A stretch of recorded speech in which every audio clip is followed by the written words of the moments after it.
work in a multiple deprivation area, and we've been working with fuel poverty for a long time.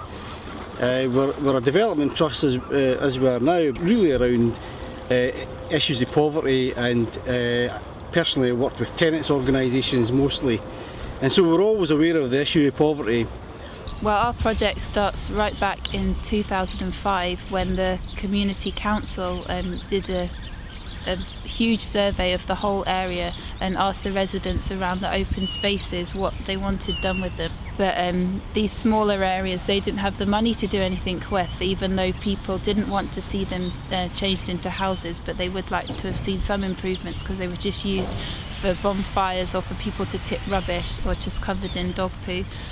So my particular role was to take on the educational and community awareness raising aspect in partnership with SEED, Scottish Education Action for Development, and also to work on developing a themed action group around food. So trying to bring people who were interested in food and relocalising food, growing food in the local area, and developing that. We did further consultation with the people round about the sites again to ask them exactly what they would like to see, and if they were prepared to do any work in the gardens, because obviously our community gardens, we set them up, but then it's up to the people that live round about it to keep using them to grow their fruit and vegetables.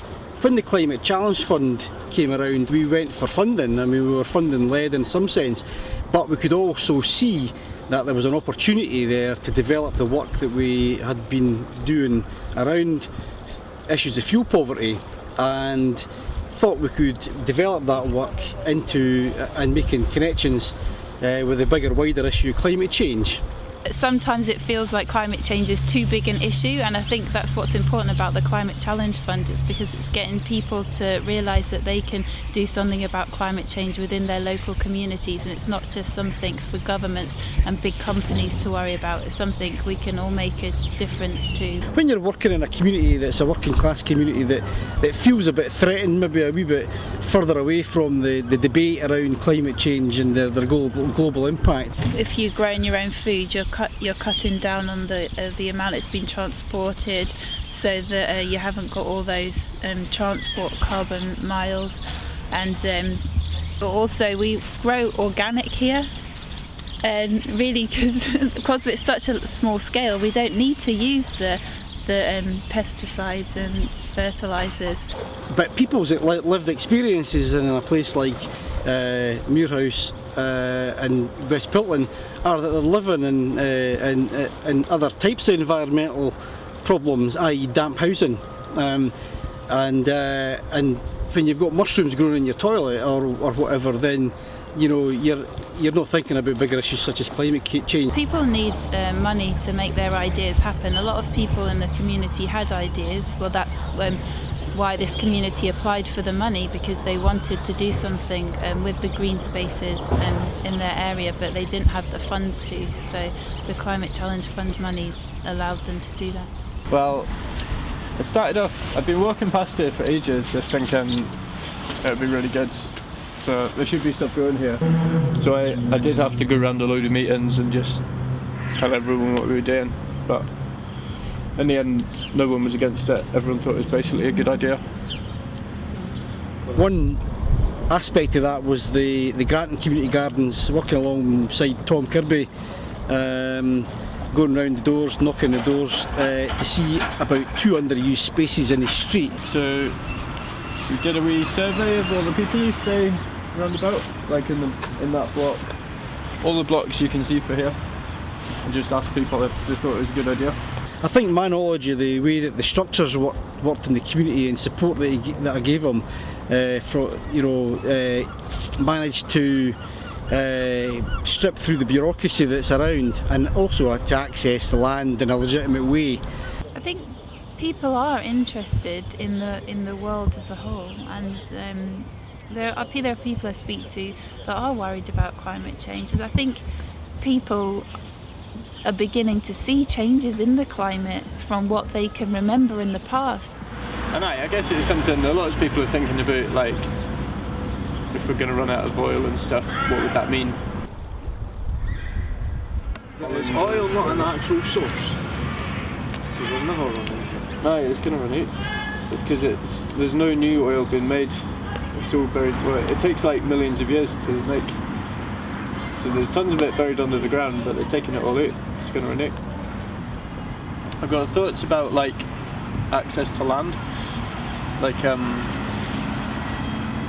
how, yeah, in some parts of the world, like people not having access to land to grow their own food is like a major political issue. Here it's like the land stopped belonging to the people who lived on it so long ago that like no one really even thinks maybe this is our land that we live on.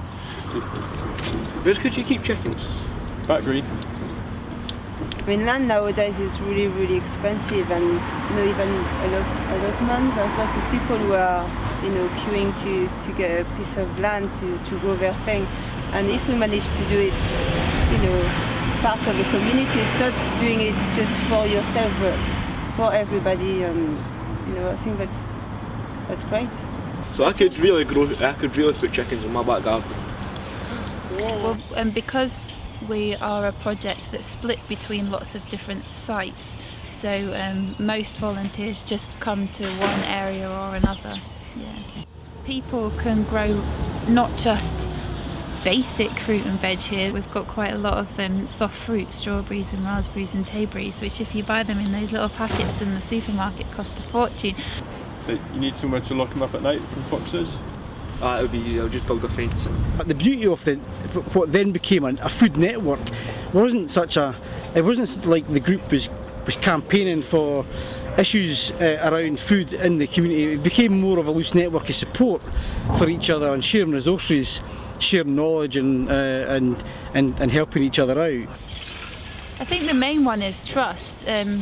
Is trust in the people that live round about it, that it won't get spoiled, but also trusting the project, that we won't just set something up and then abandon it, because that's happened quite a lot in this area, that people will get pots of money and so this big project will start off, and then when the money runs out, then that's it just gets left. So but I think people realise now that we want this to carry on. But what we'll be working towards is an action plan for the community, and seeing how we can sustain some of this work that's been done.